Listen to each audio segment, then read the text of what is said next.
সুতি থানার লক্ষ্মীপুর থেকে বোমা তৈরিতে জড়িত 4 ব্যক্তিকে হাতে নাতে গ্রেপ্তার করা হয়।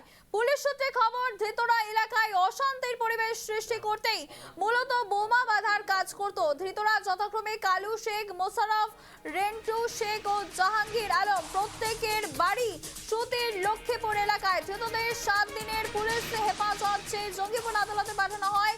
ঘটনা সম্পর্কে তদন্ত অব্যাহত রেখেছে পুলিশ। এই মুহূর্তে একটি ব্রেকিং নিউজ, বোমা তৈরিতে জড়িত 4 জনকে গ্রেপ্তার করেছে পুলিশ।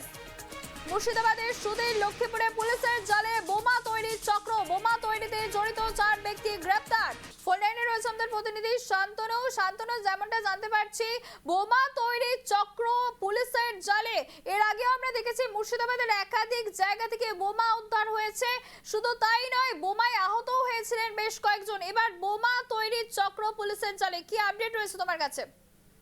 দেখো, পুলিশের কাছে গোপন সূত্রে খবর ছিল যে সুতি থানার লক্ষ্মীপুর এলাকা, সেখানে কিন্তু বোমা তৈরি করছে। এই অবস্থায় পুলিশ সেখানে হানা দেয় এবং তারপরেই 4 জনকে সেখান থেকে কিন্তু গ্রেপ্তার করা হয়। মূলত এরা প্রত্যেকেই বোমা বাঁধছিল এবং সেই বোমা বাঁধার কাজ তারা কেন করছিল, কি কারণেই বা বোমা তারা মজুত করছিল, সেটা নিয়ে রীতিমতো তদন্ত তারা শুরু করেছে। আপাতত পুলিশ 7 দিনের পুলিশি হেফাজত চেয়ে জঙ্গিপুর মহকুমা আদালতে পাঠিয়েছে এবং পুলিশি হেফাজত নেওয়ার পরে কিন্তু পরবর্তী জিজ্ঞাসাবাদের প্রক্রিয়া পুলিশ শুরু করবে এবং সেই জিজ্ঞাসাবাদের পরে আরো কিছু গ্রেপ্তারি হওয়ার সম্ভাবনা কিন্তু থেকে যাচ্ছে।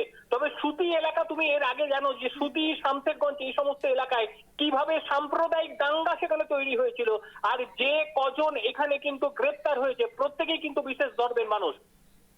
শান্তনু, তুমি এই খবরের নজর রাখা হবে, তোমাকে ধন্যবাদ। আবার আপনাদের জানিয়ে রাখবো, সুতির লক্ষ্মীপুরে পুলিশের জালে বোমা তৈরির চক্র, বোমা তৈরিতে জড়িত 4 ব্যক্তিকে গ্রেপ্তার করেছে পুলিশ।